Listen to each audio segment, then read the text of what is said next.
है ये और फिजा अली, इनका खुद का पता नहीं है कि इनकी कितनी शादियां हुई। वो आप औरतों को वो बता रही होती हूँ कि कैसे मर्दों को खुश रखना है। बल्कि मोटी नहीं, लेकिन थोड़े से भरे जिस्म वाली लड़कियां जो है वो पसंद होती हैं कि जबकि उनकी बज़ाहिर जो स्किनी लड़कियां होती हैं उनके बॉडी शेप जो है वो थोड़ा सा डिफरेंट होता है। जीरो फिगर कम से कम पाकिस्तान में तो नहीं चलता। ये खातून जो कि अपने आप को डॉक्टर नबीहा कहलाती हैं, माहिर नफ्सियात, बहुत दिनों से जो है मैं सुन रही हूँ उनको, और कभी ये कोई स्टेटमेंट देती हैं, कभी मर्दों के फेवर में स्टेटमेंट देती हैं, कभी औरतों के फेवर में देती हैं। इनका एक क्लिप मैंने अभी देखा और मैं ये कहूँगी कि ये होती कौन है जो पाकिस्तानी मर्दों की नफ्सियात के बारे में बता रही हैं कि उनको बल्कि लड़कियां पसंद हैं और न पतली लड़कियां, ज़ीरो फिगर तो पाकिस्तान में चलता ही नहीं है। मुझे ये बताएं कि सबसे पहले ये कौन होती हैं जो बॉडी शेमिंग कर रही हैं औरतों की। लेकिन जीरो फिगर को पाकिस्तानी मर्द जो है वो पसंद नहीं करते। आखिर ये क्यों लोगों को सोचने पे मजबूर कर रही हैं कि मर्दों को, औरतों को उनके बॉडी के लिहाज से देखना चाहिए। जीरो फिगर आप इंटरनेशनल लेवल पर देख सकते हैं। नबी, आप कितने कंट्रीज़ रही हैं, कितने इंटरनेशनल कंट्रीज़ रही हैं, ये बताइए। किस बेस पे आप कह रही हैं कि वहाँ पर जो है वो पतली दुबली और स्किनी लड़कियाँ पसंद की जाती हैं? ये नफ्सियात आप कहाँ से लाई हैं कि बाहर इंटरनेशनली तौर पे स्किनी लड़कियों को, वो मॉडल्स जो टीवी पे दिखाई जा रही होती हैं, मेरे ख्याल में आप उनकी बात कर रही हैं कि इस वजह से स्किनी औरतों को पसंद किया जाता है। यहाँ के मर्दों की साइकी कैसे बता सकती हैं? यानी पाकिस्तान में भी आप साइकी बता रही हैं, आप यहाँ के भी मर्दों की साइकी बता रही हैं। बड़ी अच्छी साइकियाट्रिस्ट हैं भाई आप। और मैंने आपके बहुत से वीडियोज़ देखे हैं जिसमें आप जो है नफ्सियात बता रही होती हैं कि मर्दों को ये पसंद है, औरतों को यूँ पसंद है, ऐसी बॉडी पसंद है, वैसी बॉडी पसंद है। आपको शर्म नहीं आती है सब बात करते हुए? टीवी पे आपके आकर आप इस तरह की बात कर रही होती हैं। ये और फिजा अली, इनका खुद का पता नहीं है कि इनकी कितनी शादियां हुई हैं, ये किनके साथ रह रही हैं। इनका खुद का कोई खबर नहीं है किसी को, ना ये फैमिली है इनकी। औरतों को ये समझा रही होती हूँ कि उन्हें ससुराल में किस तरह रहना चाहिए, उन्हें शादी कैसे निभानी चाहिए, मर्दों को कैसे खुश करना चाहिए, जो कि खुद किसी मर्द के साथ नहीं, किसी शौहर के साथ नहीं रहती। वो आप औरतों को वो बता रही होती हूँ कि कैसे मर्दों को खुश रखना है। तो अगर आप सबसे पहले तो खुद शादी करें।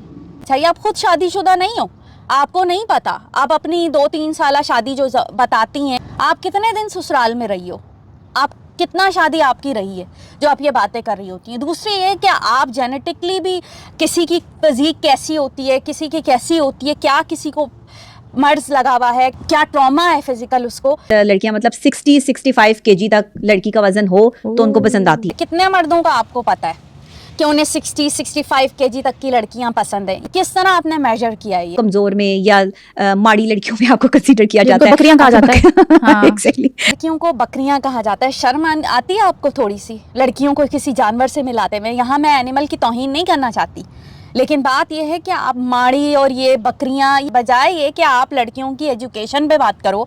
अगर आप खुद बकौल खुद के कि आप डॉक्टर हो, आप एजुकेशन की बात करो। इनके मुंह से आपको कभी भी ये नहीं सुनने को मिलेगा कि लड़कियों को पढ़ाएं, एजुकेशन की ज़रूरत है, मर्दों को, औरतों को किस तरह की सोच होनी चाहिए। ये बॉडी शेमिंग, इन कलर, इन सब चीज़ों से बाहर आए। आप खुद मनोमन 4 मन का मेकअप थोप के, लेंस लगा कर और कोट पहन के ये खुद यहाँ पर भाषण दे रही होती हैं। आपको क्या पता कि कौन किस सिचुएशन में रह रहा है। औरतें, आप मर्दों को जज करने का मौका दे रही हो कि वो अपनी बीवियों को जज करें। एक हसीन और जमील औरत का एक पूरा विजन दे रही हैं कि ऐसा होना चाहिए औरत को, वैसा होना चाहिए। भाई आप नबिया अपना काम करें। औरतों और मर्दों को ये मत बताइए कि कौन कैसा हो जाए और कौन कैसा नहीं। पहले अपना घर बसाएं, अपने आप पे तवज्जो दें।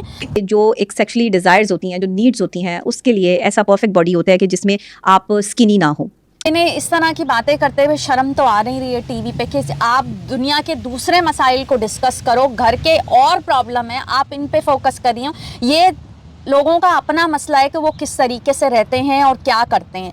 आपको डिस्कस करने की ज़रूरत नहीं है कि लोगों को बताने की कि कैसा सोचता है मर्द और कैसा सोचती है औरत। रिश्ते ऐसी लड़कियों के जो नहीं हो पाते कि लड़की बहुत कमज़ोर है, हमने तो रिश्ता नहीं करना कि लड़की जो है वो कमज़ोर है, हमारे बेटे को तो थोड़ी सी बल्कि लड़की पसंद है। रिश्तों के दरमियान भी ये लोगों की अपनी पसंद होती है कि कुछ को बल्कि, कुछ को पतली दुबली लड़कियां पसंद होती हैं। आप ये बात नहीं कह सकती, फोर्स नहीं कर सकती इस बात के ऊपर कि कुछ लोगों के लड़कियों के रिश्ते नहीं हो जाते हैं। ज़ाहिर है लोगों की अपनी अपनी साइकी होती है, अपनी पसंद होती है, लेकिन आप पूरे पाकिस्तान में ये कह रही हो कि बल्कि लड़कियां पसंद होती हैं और जो है वो मोटी नहीं पसंद होती, पतली दुबली लड़कियां नहीं पसंद करते, तो ये आप अपनी एक राय दे रही हैं। आप लोगों पे थोप नहीं सकती कि ये बात कह नहीं सकती हैं कि किसी हमारे यहाँ ये चलता है, पाकिस्तान में ऐसा होता है। मतलब लोग मजाक भी उड़ाते हैं कि आप तो जी जो इतनी पतली सूखी सी हैं, और हमारे पाकिस्तान में जो ये कहा जाता है कि जी सूखी लड़कियां जो है वो मर्दों को पसंद नहीं आती। अगर आप अपनी जो है वो डाइट का भी ख्याल रखते हैं तो आपका वजन इतना नहीं बढ़ता।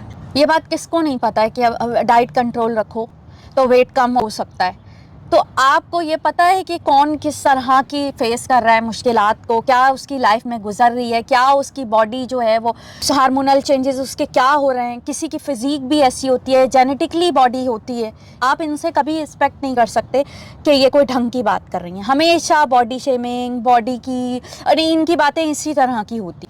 आपकी तरह मेकअप थोप के मनोमन लेंस लगा के तो हर किसी को चांस नहीं होता है कि वो टीवी पर आए। हर एक का दिल चाहता है कि वो मेकअप करके चिकना मना बैठा रहे, लेकिन हर एक के पास वसाइल नहीं होते हैं। औरतें अपने घरों में रिश्ते निभा रही होती हैं, ख़ानदानों का ख्याल रख रही होती हैं। आप उनका औरतों का दिल ना तोड़ें और उनको ब्यूटी कॉन्टेस्ट में शामिल होने का मशवरा मत दीजिए कि ब्यूटी सिंबल बनो।